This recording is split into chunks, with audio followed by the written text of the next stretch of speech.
Video को जरूर देखें, क्योंकि देखिएगा छोटी छोटी जो चीजें हैं यहाँ पर हम आपको बारीकी से एक एक चीज आपको समझाने का प्रयास कर रहे हैं। हमारा जितना प्रयास है वह आपके सामने है। हम छोटी छोटी जो चीजें हैं, बारीकी से जो चीजें पढ़ाई जाती है, वह सारी चीजें आपके सामने रख रहे हैं। दोस्तों, यदि समास आप इस तरह से पढ़ेंगे तो कभी भी आप समास नहीं भूलेंगे। तो चलिएगा, चैनल सब्सक्राइब कर लीजिए, लाइक कर दीजिए और शेयर भी कर दीजिए, और आ जाइए, फटाफट जुड़ जाइए। Good afternoon Sita ji. बच्चों देखिए, वैसे तो सुबह लेते हैं, अभी कुछ प्रॉब्लम थी इस कारण से अभी इस टाइम पे शुरू की है, क्योंकि सुबह थोड़ा सा समय नहीं था इस कारण से। वैसे अपन सुबह ही लेंगे बच्चों, है ना। 8 साढ़े 8 बजे की अपनी जो क्लास रहेगी वही निरंतर चलेगी। तो आज का जो समय है वह चेंज हुआ है, अदरवाइज अपनी सुबह का ही टाइम रहेगा। चलिए आ जाइए फटाफट। अपन जो है देखिए दोस्तों, अपने इसके टॉपिक को खत्म होते ही अपन जो है अपने समास के जो समास और संधि से संबंधित जितने भी प्रश्न हैं उनको भी अपन यहाँ पर सॉल्व करेंगे, है। तो चलते हैं प्रकरण की तरफ। देखिएगा, सबसे पहले हमने समास के 2 प्रकार आपको पूरी तरह से समझाया था। आपको समास में हमने अवयवी भाव के को डिटेल से समझा दिया है। इसके बाद तत्पुरुष समास को हमने अच्छे से समझाया है, नेम तत्पुरुष भी हमने आपको बता दिया है। आज हम चल रहे हैं समास के तीसरे प्रकार पर। किस प्रकार पर? तीसरे, दिगु समास। दिगु समास की बात करें तो संख्या पूर्वे दिगु। संख्या पूर्वे का मतलब है संख्या पद जो है वो कहाँ आएगा? पूर्व पद। बच्चों आपको हमने बताया था हमेशा कितने पद होते हैं? 2 पद होते हैं, है ना। जब भी आप समास करोगे तो 2 पद होगा, पहला पद और दूसरा पद। ठीक है, जो पहला पद होगा, पहले पद को हम पूर्व पद कहेंगे, और जो दूसरा वाला पद होता है उसे हम उत्तर पद कहेंगे। आई बात समझ में? तो संख्या पूर्वे दिगु, तो संख्या पद जो है वो पूर्व पद में होगा। तो दिगु समास में पूर्व पद संख्यावाची होता है। ध्यान रखिएगा, दिगु समास में जब भी आप पढ़ेंगे तो संख्या हमेशा पूर्व पद में होगी। दूसरी बात हम करते हैं, दिगु समास में प्रयुक्त संख्या किसी समूह या समाहार का बोध कराती है। जब भी आप दिगु समास में समस्त पद का विग्रह करेंगे दोस्तों, तो वहां पर आपको क्या दिखेगा? एक तो आपको समूह दिखेगा और एक आपको समाहार दिखेगा। जब भी दिगु समास का विग्रह करेंगे तो समूह या समाहार का बोध होता है।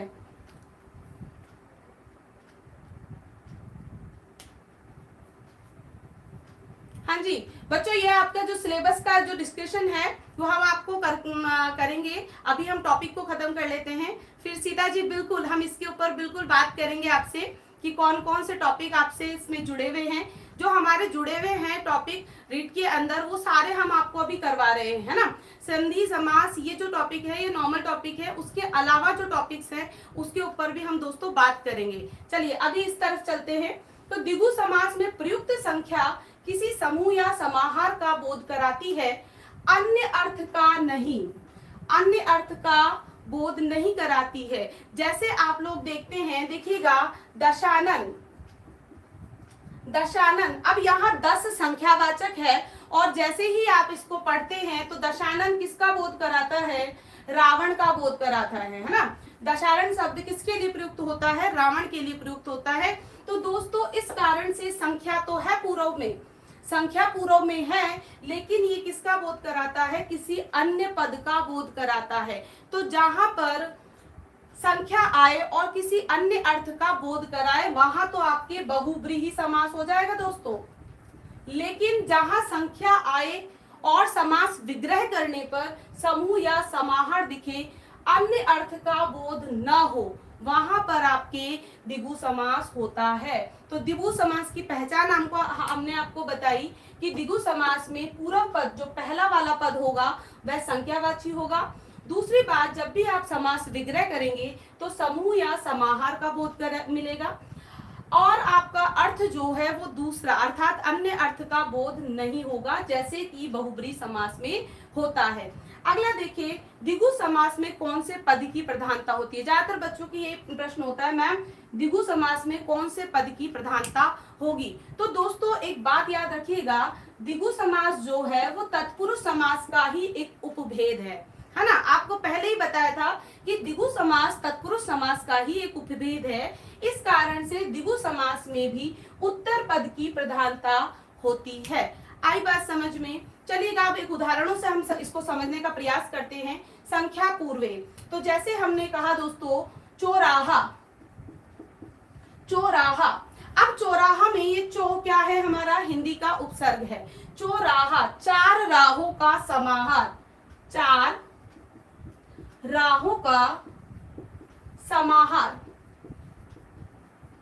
है ना। जहां पर चार राहें, ये 1 2 3 और 4, ये चार राहें जहां मिल रही है, यहां मिल रही है, तो ये क्या है, आपका चौराहा है। तो मिलने को हम क्या कहते हैं, समाहार होना। तो चार राहों का समाहार हो रहा है, किसी तीसरे वर्ड की तरफ इंडिकेट नहीं कर रहा है। इसका मतलब चौराहा में आपका कौन सा समास लगेगा, द्विगु समास। तो संख्या पूर्वे द्विगु, तो पहला पद संख्यावाची है।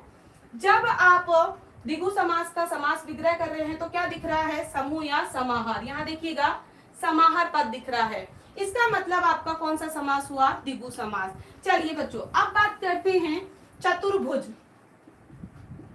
ज्यादातर बच्चे इसमें बड़ा कंफ्यूज होते हैं, है ना। चतुर्भुज की बात करें तो अब पूछा जा रहा है चतुर्भुज में कौन सा समास है। देखिएगा चतुर्भुज की जब बात की जाती है तो चतुर्भुज में आपके द्विगु समास भी होता है और बहुब्रीहि समास भी होता है। दोनों समास की प्रधानता इसमें होती है। लेकिन कैसे आप पहचानेंगे कि इसमें द्विगु समास है या आपके बहुब्रीहि समास है। यदि सामान्यतः चतुर्भुज दिया जाए तो हम द्विगु को दे देंगे, लेकिन यदि हम कहते हैं कि राम चतुर्भुज बना रहा है, चतुर्भुज बना रहा है। अब दोस्तों यहाँ पर चतुर्भुज बनाना मतलब हमारे कौन सा, स्क्वायर, है ना। चतुर्भुज बना रहा है, इसका मतलब क्या बना रहा है, स्क्वायर बना रहा है। तो राम चतुर्भुज बना रहा है, तो चतुर्भुज में कौन सा होगा, तो यहाँ चार जो ये है, चार जो भुजाएं हैं, इनका क्या हो रहा है, मिलन हो रहा है। तो चार भुजाओं का जब मिलन हो रहा है तब आपके द्विगु समास होगा। यदि हम कहें कि राम चतुर्भुज की पूजा कर रहा है, इसका मतलब वह इसकी पूजा तो नहीं कर सकता, पूजा तो भगवान की जाती है। तो जब देवी देवताओं के लिए बोला जा रहा है तब आपके कौन सा लगेगा, बहुब्रीहि समास होगा। चार भुजाएं हैं जिसकी, अर्थात कौन होंगे आपके, विष्णु। तो विष्णु का जब भी बोध होगा तब आपके कौन सा लगेगा, बहुब्रीहि समास होगा। तो याद रखिएगा दोस्तों, जब आपको वाक्य के अंतर्गत दिया जाता है तब आपको समझना होगा कि वहां पर कौन किसके बारे में बात की जा रही है। देखिए यहाँ राम चतुर्भुज बना रहा है, तो चतुर्भुज बने चार भुजाओं का समाहार कर रहा है, स्क्वायर बना रहा है। जैसे हमने कहा त्रिभुज, तो त्रिभुज तीन भुजाओं का समाहार हो रहा है। तो जहां समाहार की बात की जाएगी तो वहां चतुर्भुज या त्रिभुज में आपके द्विगु समास होगा। लेकिन हमने कहा जैसे हम कहते हैं चतुरानन, है ना, चार है आनंद जिसके, तो ब्रह्मा की बात करी। दशानन, 10 है आनंद जिसके, रावण की बात करी। तो जैसे एक दंत है जिसके, तो हमने गणेश जी की बात करी दोस्तों। तो वहां पर आपके बहुब्रीहि समास होता है। आई बात समझ में? चलिए आगे बढ़ते हैं। तो द्विगु समास में आपको मेरे आशा करती हूँ सारी चीज क्लियर हो गई होगी कि संख्या पद पहले आएगा और संख्या पद किसका, समूह या समाहार का बोध कराता है। यहाँ तक आपकी बात क्लियर हो जाती है। अब आते हैं हमारे समास नंबर 4 पे। चलिए अगला समास हमारा है कर्मधारय समास। तत्पुरुष का ही उपभेद है कर्मधारय समास, तत्पुरुष समास का ही उपभेद है कर्मधारय समास। कर्मधारय समास। अब देखिए जब है ना कोई दो पद मिलकर किसकी उपमान या विशेषण पद बनाते हैं उसे हम क्या कहते हैं, कर्मधारय समास कहते हैं। अर्थात जहां पर विशेषण, विशेषण का मतलब होता है दोस्तों विशेषता, है ना, विशेषण या विशेष्य, विशेषण विशेष्य, विशेषण विशेष्य, उपमान उपमेय का बोध होता है। तो जहां पर विशेषण विशेष्य या उपमान उपमेय का बोध होता है, वहां पर आपके कौन सा समास लगता है, कर्मधारय समास लगता है। आई बात समझ में। तो जहां एक पद विशेषण या हम कह सकते हैं दोनों पद विशेषण हो तो भी वहां कौन सा समास लगेगा, कर्मधारय समास लगेगा। एक पद उपमावाचक उपमानवाचक और एक पद उपमेयवाचक हो तो वहां पर भी आपके कर्मधारय समास होता है। अब बात आती है कि विशेषण किसे कहते हैं, विशेष्य किसे कहते हैं। दोस्तों ध्यान से सुनिएगा, जिसकी विशेषता बताते हैं, है ना। तो विशेष्य देख लीजिए पहले एक बार। विशेष्य जिसकी विशेषता बताई जाती है, जिसकी विशेषता आप बता रहे हो उसे हम क्या कहेंगे, विशेष्य कहेंगे। अब जिसकी विशेषता, है ना, अब बात करें विशेषण, जो विशेषता बताई जा रही है उसे हम क्या कहेंगे, विशेषण। जैसे हमने कहा, देखिए समझिएगा, राम सुंदर है, राम सुंदर है। यहां पर अगर बात करें तो आप किसकी विशेषता बता रहे हो, तो आप राम की विशेषता बता रहे हो कि राम कैसा है, सुंदर है। तो आपका दोस्तों राम क्या हो गया, विशेष्य हो गया।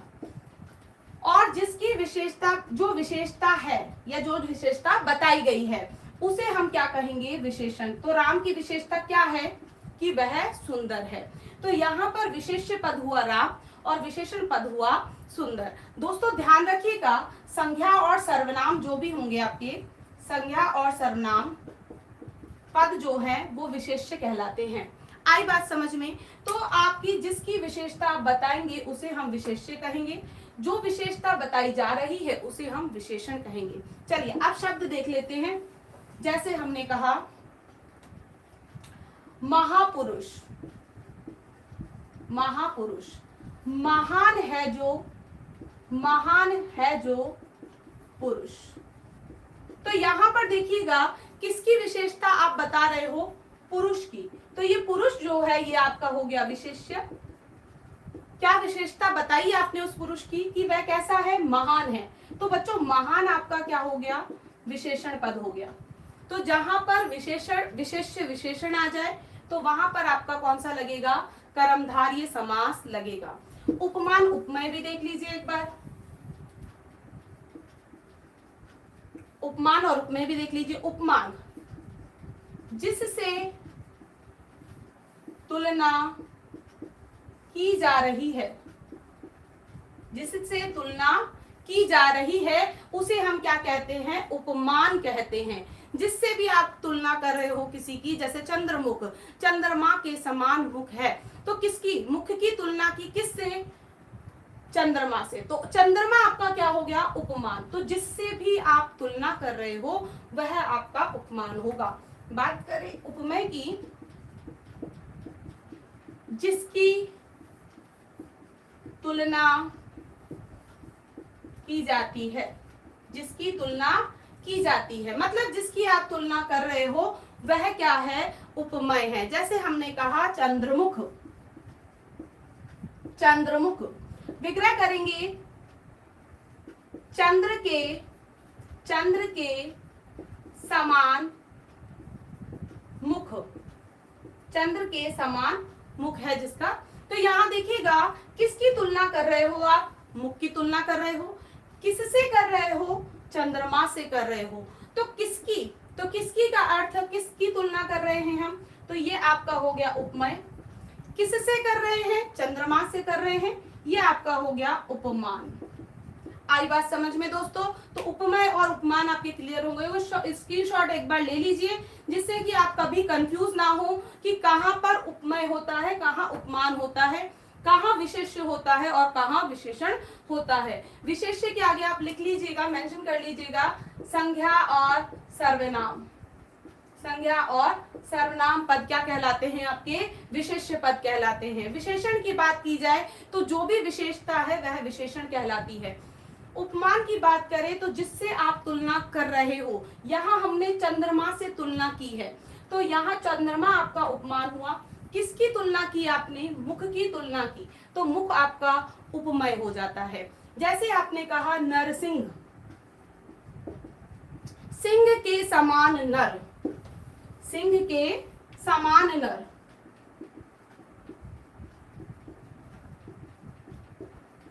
किसकी तुलना कर रहे हैं, किसकी, किसकी तुलना कर रहे हैं, तो नर की। तो यहां पर नर आपका उपमेय हुआ, किससे कर रहे हो, सिंह से, शेर से, तो शेर आपका क्या हो गया, उपमान हो गया।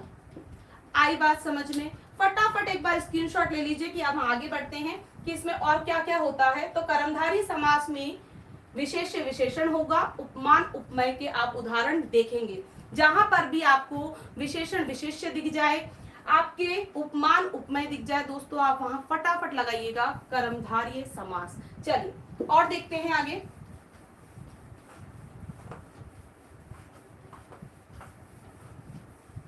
चलिए, तो पहला हमने कहा विशेष्य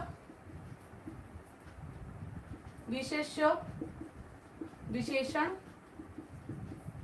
तथा उपमान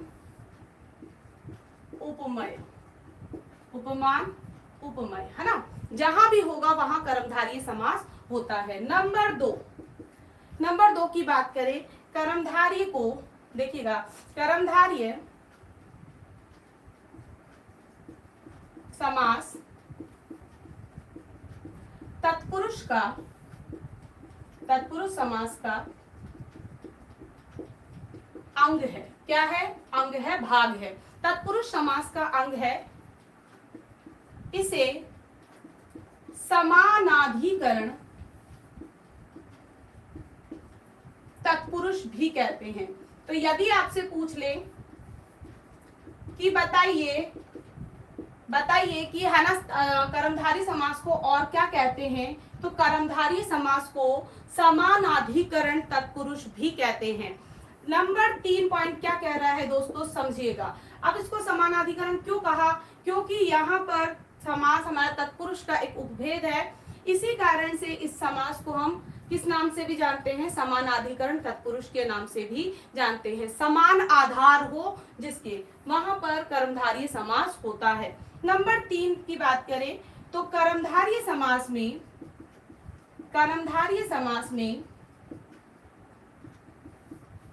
उत्तर पद प्रधान होता है।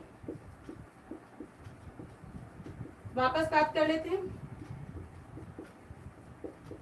कि कर्मधारय समास में कौन से पद की प्रधानता होती है। तो देखिए, हमने जिस प्रकार आपको बताया कि द्विगु समास और कर्मधारय समास तत्पुरुष के एक उपभेद है, तो इस कारण से इन दोनों समासों में उत्तर पद की प्रधानता होती है। तो आई बात समझ में? तो कर्मधारय समास में यदि पूछे कौन से पद प्रधान होते हैं, तो उत्तर पद प्रधान होता है। चलेगा, अब उदाहरण की बात करते हैं।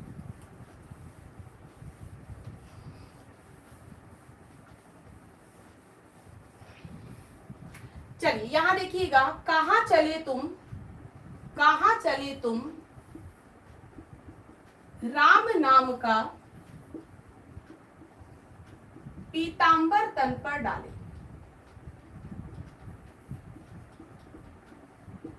पूछ लिया जाए कि बताइए पीतांबर में कौन सा समास है, पीतांबर में कौन सा समास है। तो यहाँ पर देखिएगा दोस्तों, यहाँ पर कह रहे हैं कि तुम कहाँ जा रहे हो, पीतांबर तन पर डाले, मतलब शरीर पर पीतांबर को डाल के।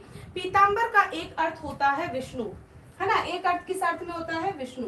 तो जब देखिएगा विष्णु को ओढ़कर तो आप जाने से रहे, तो किसकी बात कर रहे हैं यहाँ पर, यहाँ पीले वस्त्र की बात कर रहे हैं। कहाँ चले तुम, पीले वस्त्र तन पर डाले, कहाँ चले तुम राम नाम का पीतांबर तन पर डाले। तो यहाँ ध्यान रखिएगा, पीतांबर शब्द जो है इसमें कर्मधारय समास होगा। अब बात करते हैं, अगर कहा जाए पीतांबर समास, पीतांबर में कौन सा समास है, तो दोस्तों याद रखिएगा पीतांबर में दो समास हैं। जब आप बात करते हैं पीत है जो अंबर, तब तो आपके यहाँ पर कर्मधारय समास लग जाएगा।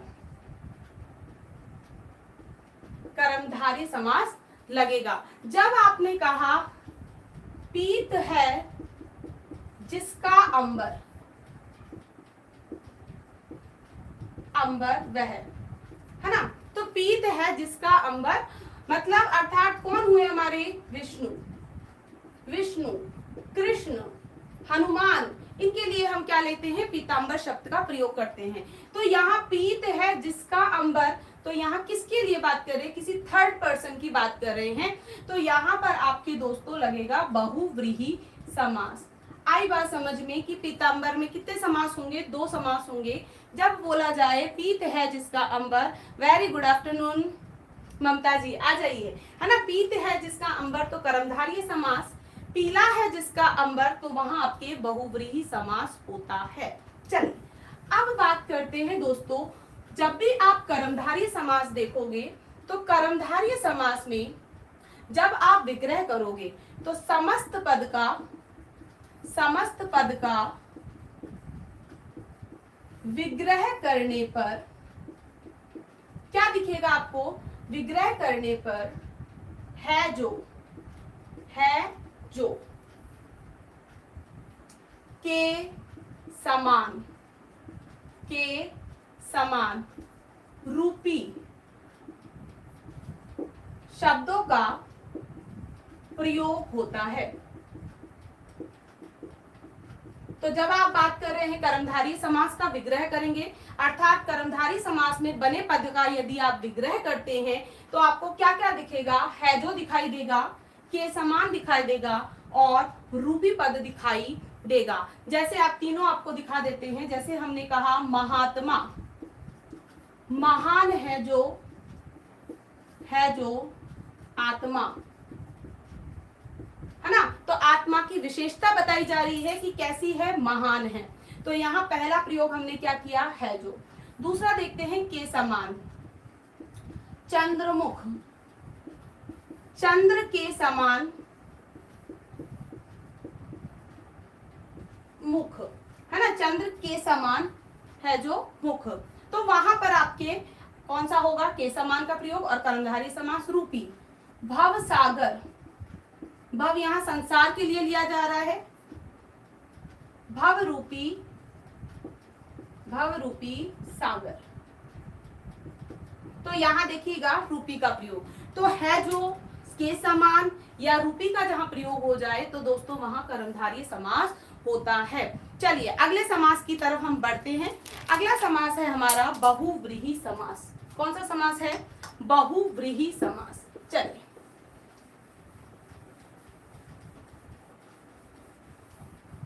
नंबर 5 बहुव्रीहि, है ना, व्रीहि नहीं होता है, व्रीहि होता है ना, ज्यादातर बच्चे ये लगा देते हैं व्रीहि, व्रीहि नहीं होता है, व्रीहि होता है। बहुव्रीहि समास, है ना, बहुव्रीहि समास। अब बात करें बहुव्रीहि समास तो पहला पद क्या कहेंगे, जब दो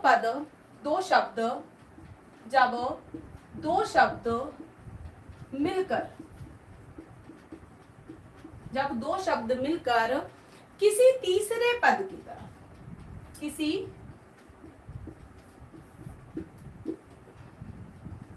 तीसरे या अन्य पद बोल सकते हो, तीसरे पद का बोध कराती है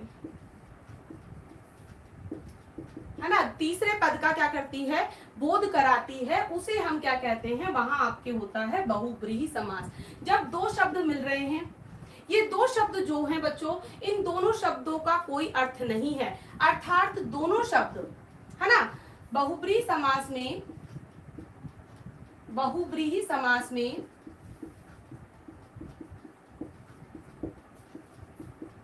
दोनों पद कैसे होते हैं, गौण होते हैं। इन दोनों पदों का कोई अर्थ अर्थात प्रधानता नहीं होती है। तो किसकी प्रधानता होती है, किसी तीसरे पद की प्रधानता होती है। मतलब दोनों पद मिलकर किसी तीसरे को इंडिकेट करते हैं, संकेत करते हैं। अब बात करें, देखिए बहुव्रीहि समास जो है दोस्तों एक ऐसा समास है जो कैसा है, योग रूढ़ समास है। अब आप बात बात करेंगे मैम ये योग रूढ़ क्या होता है।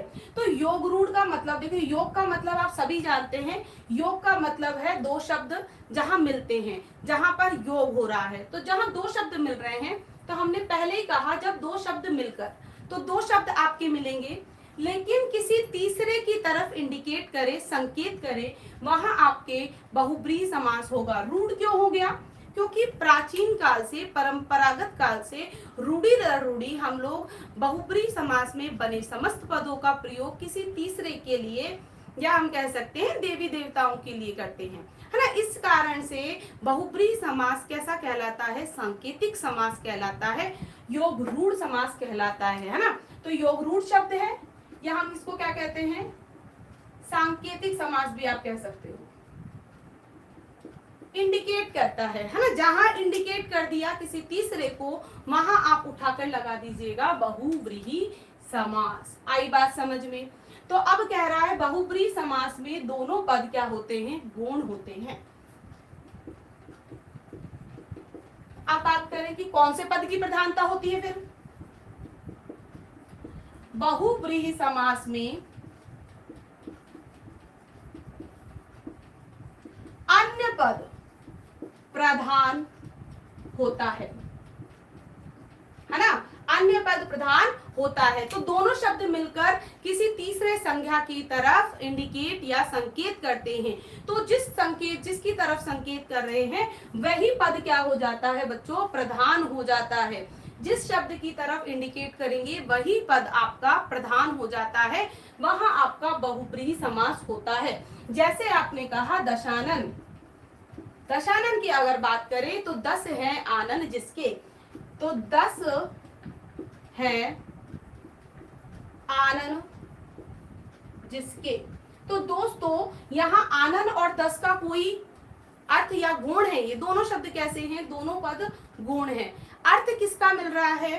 रावण, अर्थात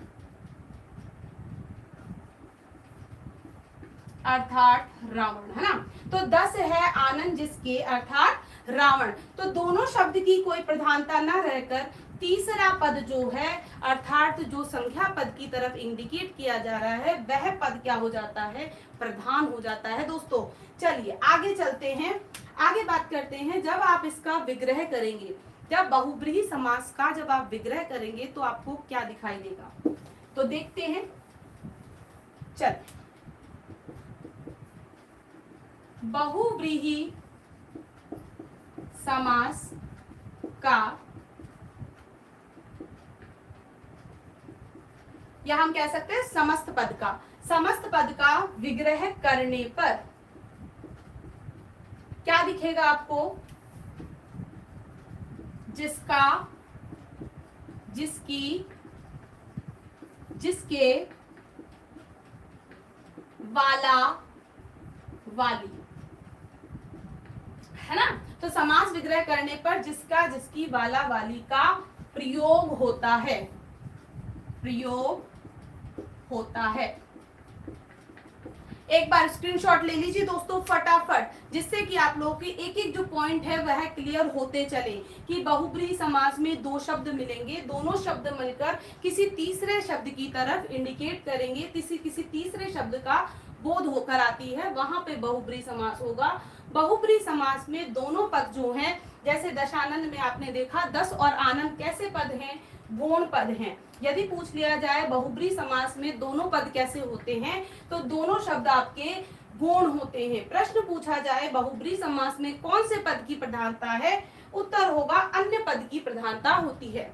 प्रश्न नंबर 4 पूछा हमने, बहुब्रीहि समास का विग्रह करने पर क्या क्या दिखाई देगा, तो जिसका, जिसकी, वाला, वाली जहां दिख जाए वहां पर आपके बहुब्रीहि समास होता है। बहुब्रीहि समास में बने शब्द कैसे होते हैं दोस्तों, तो योग रूढ़ होते हैं। बहुब्रीहि समास में बने शब्द योग रूढ़ होते हैं, दो शब्दों का योग होता है, परंपरागत काल से किसी एक के लिए प्रयोग में लिए जाते हैं, इसलिए इसे रूढ़ कहते हैं। सांकेतिक समास इसलिए कहा क्योंकि दोनों पद मिलकर किसी तीसरे शब्द की तरफ इंडिकेट या संकेत करते हैं। चलिए अब बात करते हैं उदाहरणों की। तो जैसे आप उदाहरण देखते हैं, अभी हमने कहा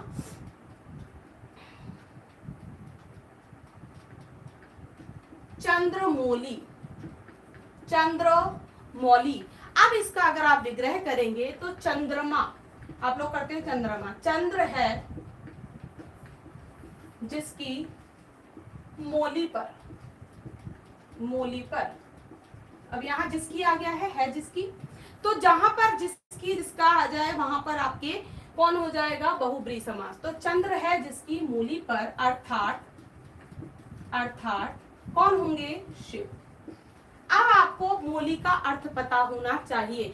मूली का अर्थ होता है मस्तक, है ना, चंद्रमा है मस्तक पर जिसके, वहां पर आपके कौन से होंगे, चंद्रमौली अर्थात शिव हो जाएंगे। तो चंद्रमौली में कौन सा समास होगा, बहुब्रीहि समास। तो चंद्र है जिसकी मूली पर, मूली यानी मस्तक पर जिसके, वह है हमारे शिव।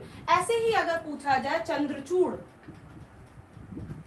चंद्रचूड़, चंद्रमा है चूड़ पर जिसके, चंद्रमा है, ये चंद्र है चूड़ पर जिसके,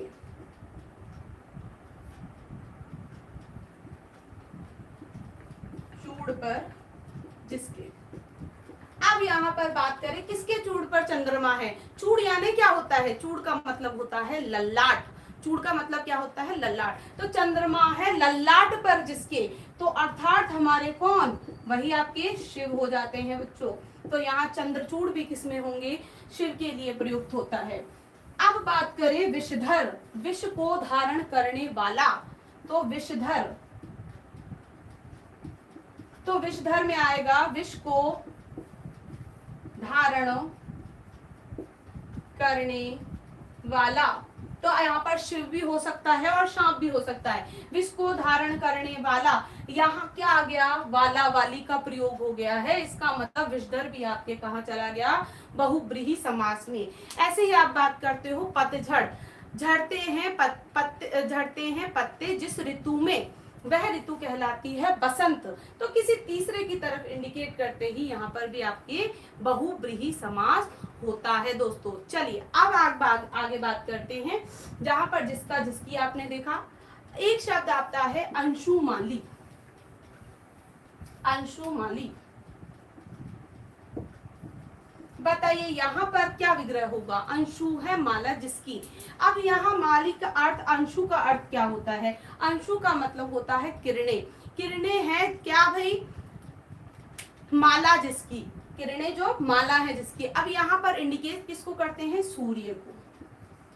तो किरणें किसकी है, माला, सूर्य की है। तो यहाँ अंशुमाली में सूर्य को इंडिकेट किया जाता है। तो इसका मतलब यहाँ पर कौन सा समास हुआ, बहुव्रीहि समास होता है दोस्तों।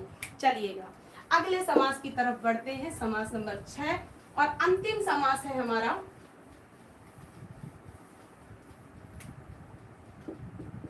अंतिम समास हमारा आपका आएगा द्वंद्व समास। समझ लीजिएगा द्वंद्व समास। तो द्वंद्व समास की पहचान हमने आपको बता दी थी कि द्वंद्व समास जो है वह कैसा समास है, जहां पर आपको दोनों पद कैसे दिखेंगे, प्रधान दिखते हैं। तो देखिएगा द्वंद्व का अर्थ होता है, द्वंद्व का अर्थ है ना, द्वंद्व का अर्थ है जोड़ा, जहां पर जोड़े आ जाए, दो दो शब्दों के जोड़े आ जाए, या हम यहाँ कह सकते हैं युग्म आ जाए, है ना, या युग्म, है ना, युग्म पढ़ते हैं ना आप लोग, शब्द युग्म पढ़ते हैं, जो दो दो एक जैसे दिखते हैं, या फिर दो के जो जोड़े होते हैं उन्हें हम क्या कहते हैं, द्वंद्व कहते हैं। जैसे आप देखेंगे यहाँ जितने भी शब्द होंगे वहां पे जोड़े मिलेंगे आपको, जैसे माता पिता, तो ये भी जोड़े में मिले, पाप पुण्य, है ना, तो ये किस में मिलेंगे, जोड़े के अंदर मिलेंगे। तो द्वंद्व का अर्थ क्या होता है, द्वंद्व का अर्थ होता है जोड़ा। तो कई जोड़े हमारे समास में दिखाई देते हैं, हमारे व्याकरण के अंदर हम अनेक शब्द युग्मों को पढ़ते हैं। अब आगे चलते हैं, नंबर 2, द्वंद्व समास में दोनों पद प्रधान होते हैं, अर्थात उभय पद प्रधान होते हैं। उभय का मतलब बच्चों दोनों ही होता है ना, काफी बार एग्जाम में ये पूछा जाता है उभय पद प्रधान समास बताइए। तो उभय पद प्रधान का मतलब है जहां दोनों पद प्रधान हो। तो दोनों पद प्रधान समास हमारा एक ही है, कौन सा है? द्वंद्व समास। देखिएगा, हमेशा हम बात करते हैं प्रधानता की, तो हमने आपको डिटेल से फर्स्ट वीडियो के अंदर आपको चारों जो प्रधानता के आधार पर समास होते हैं वे चारों हमने बताए थे। पूर्व पद प्रधान समास की बात करें तो अव्ययी भाव समास होता है। उत्तर पद प्रधान समास की बात करें तो तत्पुरुष समास होते हैं, और तत्पुरुष के जितने उपभेद होंगे उसमें भी आपके उत्तर पद की प्रधानता होती है। इसके बाद जब बात करते हैं हम दोनों पद प्रधान हो, तो वहां पर आपके द्वंद्व समास होता है। जब दोनों पद गौण हो जाए, किसी तीसरे की तरफ इंडिकेट करे, तो वहां बहुब्रीहि समास अर्थात अन्य पद प्रधान समास आपका बहुब्रीहि समास होता है। अब यहाँ बात कर लेते हैं कि द्वंद्व समास में कौन से पद की प्रधानता होती है। तो दोनों पद हमारे यहाँ पर प्रधान होते हैं, क्योंकि शब्द युग में दोनों पद ही कैसे होते हैं? प्रधान होते हैं अर्थ की दृष्टि से। जैसे आप कहते हो माता पिता, तो यहाँ पर माता भी प्रधान है और पिता भी प्रधान है, ठीक है। तो यहाँ पर दोनों की प्रधानता इक्वल है। तो जहाँ दोनों पद प्रधान होते हैं बच्चों, वहां पर आपकी द्वंद्व समास होता है।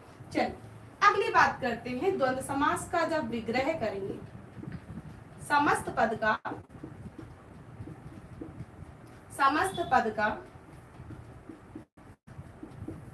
विग्रह करने पर और या अथवा आदि इत्यादि का प्रयोग होता है। तो जब भी आप द्वंद्व समास देखेंगे दोस्तों, तो द्वंद्व समास का जब आप समास विग्रह करेंगे, तो समास विग्रह करते समय आपको क्या क्या दिखाई देगा? और दिखेगा, या दिखेगा, अथवा दिखेगा, आदि दिखेगा। जहां पर और या अथवा आदि का प्रयोग हो जाए, इत्यादि का प्रयोग हो जाए, वहां पर आपके द्वंद्व समास होता है। जैसे आपने अभी बात करी माता पिता, है ना, माता और पिता। देख लीजिए एक बार, माता पिता, तो विग्रह जब करेंगे तो क्या दिखेगा? माता और पिता। तो यहाँ पर और शब्द का प्रयोग हुआ, तो यहाँ कौन सा समास होगा? आपका द्वंद्व समास होगा। जैसे आपने बात करी पाप पुण्य, पाप अथवा पुण्य, पाप या पुण्य दोनों ले सकते हैं, पाप अथवा पुण्य भी ले सकते हैं। आगे अगर बात करें धर्माधर्म, धर्म अथवा अधर्म, तो यहां देखेंगे अथवा, या, और, आदि। जैसे हमने कहा कपड़े लत्ते आदि, है ना, तो कपड़ा लत्ता बोलते हैं ना, कपड़े लत्ते,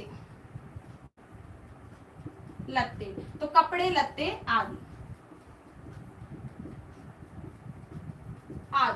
तो यहाँ आदि इत्यादि का जहां प्रयोग हो जाता है दोस्तों, वहां पर आपके और, या, आदि इत्यादि, है ना, ये शब्द जहां आपको दिख जाते हैं, वहां कौन सा समास लगाएंगे? हम द्वंद्व समास लगाएंगे। अब बात आती है द्वंद्व समास के कितने भेद होते हैं। तो दोस्तों हम यहाँ द्वंद्व समास के भेद देखते हैं, फटाफट एक बार देख लीजिएगा।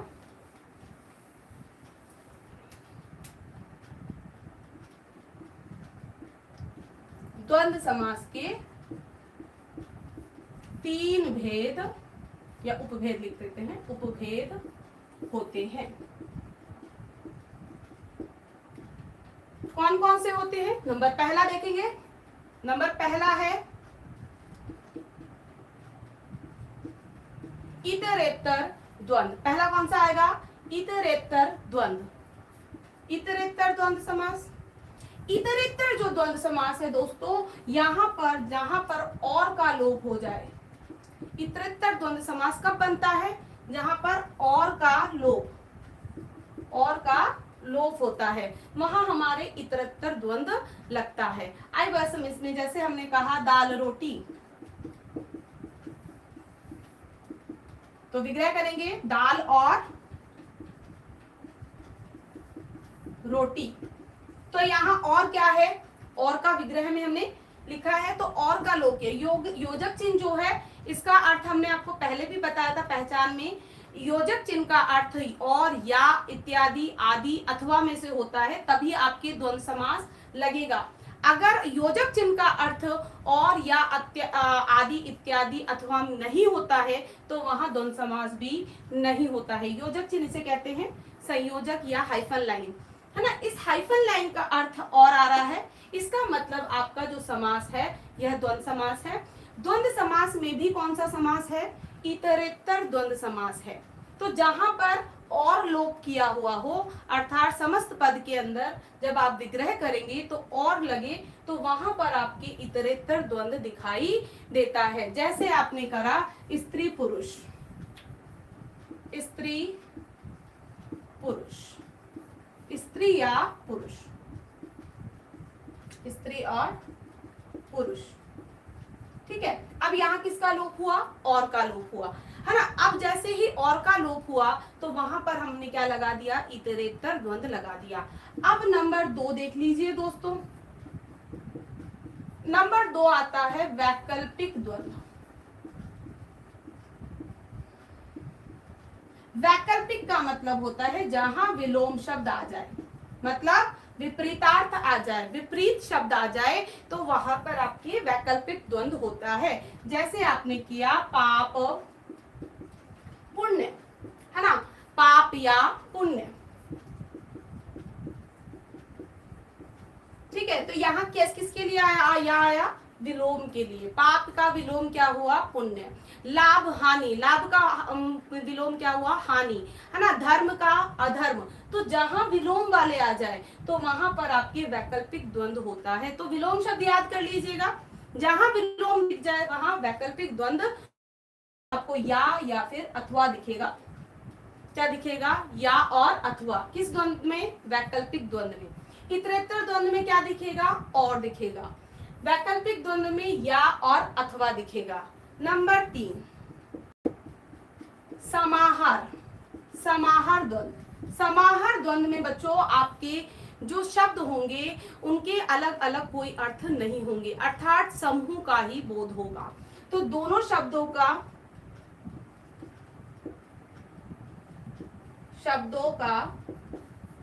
पृथक पृथक अर्थ नहीं होगा, अर्थ नहीं होता है। अर्थात किसका होगा, तो समूह की प्रधानता हो, अर्थात समूह की प्रधानता रहेगी, समूह की प्रधानता रहेगी।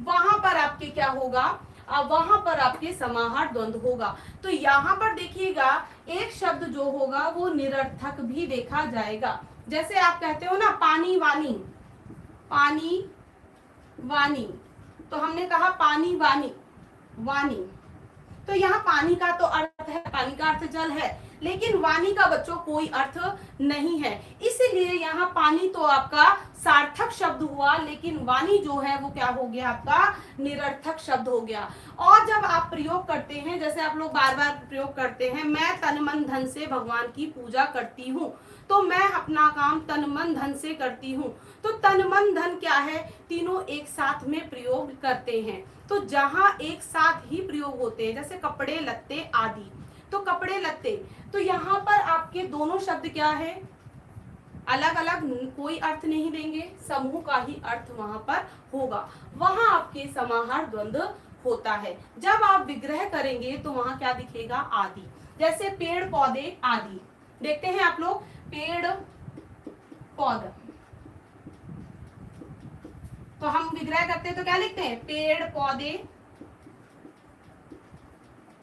आदि, है ना। कभी भी हम पेड़ पौधे अलग अलग नहीं लेते, हम क्या बोलते हैं, पेड़ पौधे लगाए हमने, तो पेड़ पौधे आदि। तो जहां पर आप समाहार द्वंद्व देखेंगे बच्चों, वहां पर समूह का अर्थ ही होगा, वहां अलग अलग शब्दों का कोई अर्थ नहीं होगा। दो शब्द होंगे, दोनों के अपने अपने अर्थ ना निकलकर समूह का ही अर्थ वो देंगे, तब आपके समाहार द्वंद्व होगा। समाहार द्वंद्व में निरर्थक शब्दों का प्रयोग भी देखा जाता है, जैसे पानी वानी। तो वानी क्या है? आपका निरर्थक शब्द है, पानी आपका सार्थक शब्द होता है। जब आप विग्रह करोगे तो आपको आदि या फिर इत्यादि का बोध भी होता है, तो वहां आपके समाहार द्वंद्व होगा। चलिए, अब हमने बात करी योजक चिन्ह की। समझ लीजिएगा, योजक चिन्ह, योजक चिन्ह है ना। योजक चिन्ह का मतलब क्या होता है? हाइफन लाइन, इसको कहते हैं योजक चिन्ह, है ना। देखते हैं बार बार में हर बहुत सारे समास में ये योजक चिन्ह देखने को मिलता है, लेकिन आप लोगों को क्या होता है, आप लोग का माइंड सेट कर लेते हो। आप लोग की मैम ने कहा था कि योजक का अर्थ और अथवा आदि जब आ जाए, या हम कहते हैं योजक चिन्ह दिख जाए, वहां द्वंद्व लगा देना। ऐसा नहीं है दोस्तों। देखिए, योजक चिन्ह तो हो, लेकिन इस योजक का अर्थ जो है वो क्या निकल के आए? और,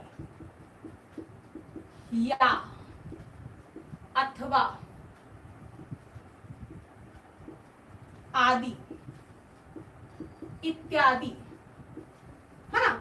तब तो आपके कौन सा समास जाएगा? द्वंद्व समास। योजक चिन्ह हाइफन लाइन का जो अर्थ है वो इनमें से कोई एक होना चाहिए, तब जाके आपका द्वंद्व समास लगता है। अगर इन पांचों में से नहीं है तो इसका मतलब वहां द्वंद्व समास भी नहीं है। कॉन्सेप्ट क्लियर कर लीजिएगा। आप लोग क्या करते हैं, जैसे हमने लगाया प्रेम सागर, आप लगा के आते हैं द्वंद्व समास। क्यों भाई? मैम हाइफन लाइन था वहां पे। अरे हाइफन लाइन है तो इसका मतलब ये थोड़ी कि आप हाइफन लाइन का कहीं भी आप द्वंद्व लगा देंगे। हाइफन लाइन का अर्थ इन पांचों में से यदि है तभी वह द्वंद्व होगा। जैसे आपने प्रेम सागर का विग्रह किया तो प्रेम का सागर, तो यहाँ बच्चों का आया है। योजक का अर्थ क्या निकल के आया विग्रह करने पर? का। इसका मतलब यहाँ द्वंद्व ना होकर संबंध तत्पुरुष होता है। कौन सा तत्पुरुष? संबंध तत्पुरुष होता है, याद रखिएगा। तो प्रेम का सागर में कौन सा समास? संबंध तत्पुरुष समास होगा। ऐसे ही आप लोग देखेंगे, जब आप देखते हैं एक एक आप लगा के आते हो कि कौन सा समास? द्वंद्व समास। क्यों जी? द्वंद्व हमारे योजक चिन्ह है। योजक का अर्थ इनमें से यदि एक होता तो बिल्कुल लगा देते, लेकिन योजक का अर्थ यहाँ क्या आ रहा है? एक के बाद एक, रूप बनता है एक, है ना।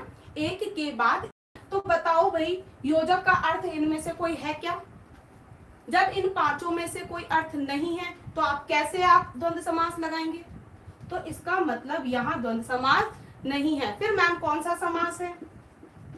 अव्ययी भाव समास है। पढ़िएगा कि एक ही शब्द की अगर आवर्ती हो रही है तो पहला शब्द आवर्ती में आ रहा है, इसका मतलब यहाँ अव्ययी भाव समास होगा। देखिए, और जब आप बात करते हैं 3 4, तो 3 4 में आप क्या लगाते हैं? 3 या 4, 3 या 4। अब बच्चों देखो, इस योजक का अर्थ क्या निकल के आया है? या निकल के आया है, मतलब इन पांचों में से एक अर्थ है। इसका मतलब यहाँ पर आपका द्वंद्व समास होगा। आई बात समझ में? तो द्वंद्व का अर्थ इनमें से अगर है तभी आप द्वंद्व समास लगाएंगे। अच्छा, अब बात आ जाती है मैम कुछ शब्दों में तो योजक चिन्ह नहीं दिखता, फिर वहां द्वंद्व क्यों होगा? तो बच्चों आपको क्लियर कर देते हैं, कभी कभी आपको योजक चिन्ह नहीं भी दिखेगा द्वंद्व समास में। कहीं कुछ उदाहरणों में योजक चिन्ह आपको नहीं दिखेंगे। जैसे आप देखते हैं धर्माधर्म, धर्माधर्म, लेकिन जब आप विग्रह कर रहे हो तो क्या आ रहा है? धर्म या अधर्म। तो यहाँ पर धर्म या अधर्म संधि कर दी है और यहाँ पर दीर्घ संधि हुई है ना। कौन सी संधि हुई है? दीर्घ संधि। काफी बार प्रश्न ये भी पूछ लिया जाता है, बताइए कि किस में समास और संधि दोनों है? तो यहाँ देखिएगा धर्माधर्म, धर्म धन अधर्म, अ और अ मिलकर क्या बन गया? आ, दीर्घ संधि हो गई है। तो वहां पर आपके संधि और समास से युक्त शब्द भी पूछ लेते हैं तो वहां पर आपके दीर्घ समास हो जाएगा। ऐसे ही आपके पूछा जाता है शीतोष्ण, जी शीतोष्ण।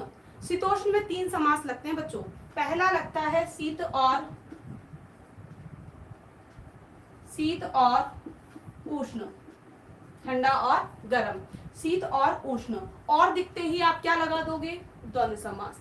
एक होता है शीतोष्ण, शीत है जो उष्ण, अर्थात शीतोष्ण कटिबंध की जब बात कर देंगे तब यहाँ पर बहुब्रीहि समास लग जाएगा। अब अगर बात करें शीत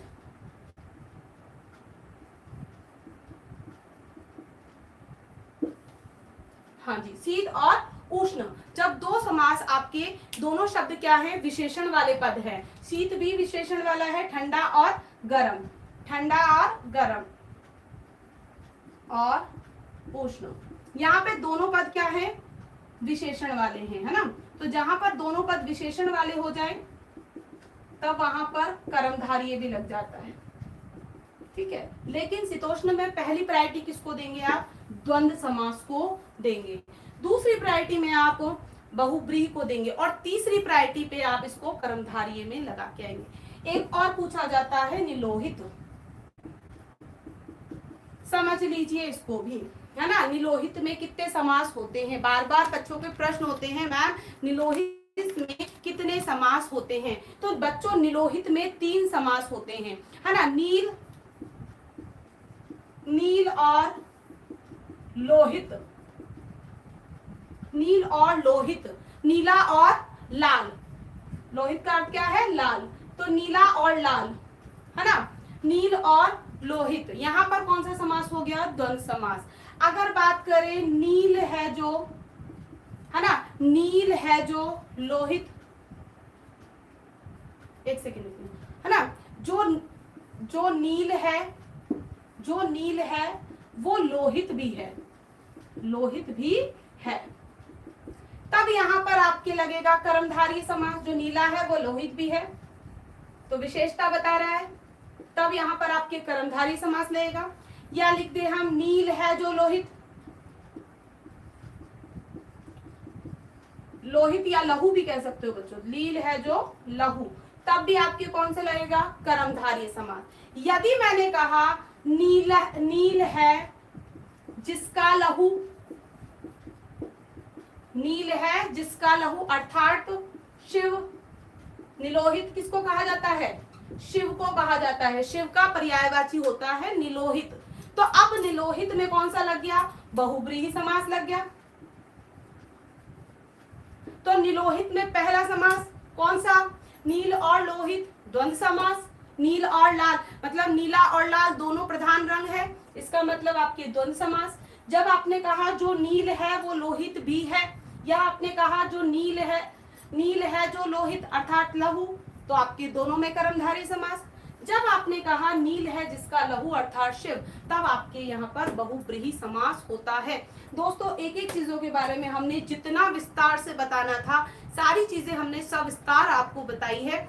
अगर वीडियो अच्छा लगा हो तो आप वीडियो को जरूर लाइक करें, है ना, थम्स अप के निशान पर प्रेस करें और वीडियो को लाइक करें। अगर आपको कोई कंफ्यूजन है तो कमेंट बॉक्स के अंदर जाके आप कमेंट में लिख दीजिए कि आपको ये प्रॉब्लम आ रही है, या अगर आपको कुछ पूछना है तो आप वहां पर जरूर लिखकर आप मेंशन करें। जैसे ही समय मिलेगा हम आपका उसका निष्कर्ष जरूर देंगे। चलिए दोस्तों, अब हम नए प्रकरण के साथ आपके साथ मिलेंगे, तो आपके अगली क्लास तक के लिए धन्यवाद, इस क्लास के लिए धन्यवाद। अब हम नई प्रकरण के साथ अगली कक्षा में आपको मिलेंगे। धन्यवाद दोस्तों।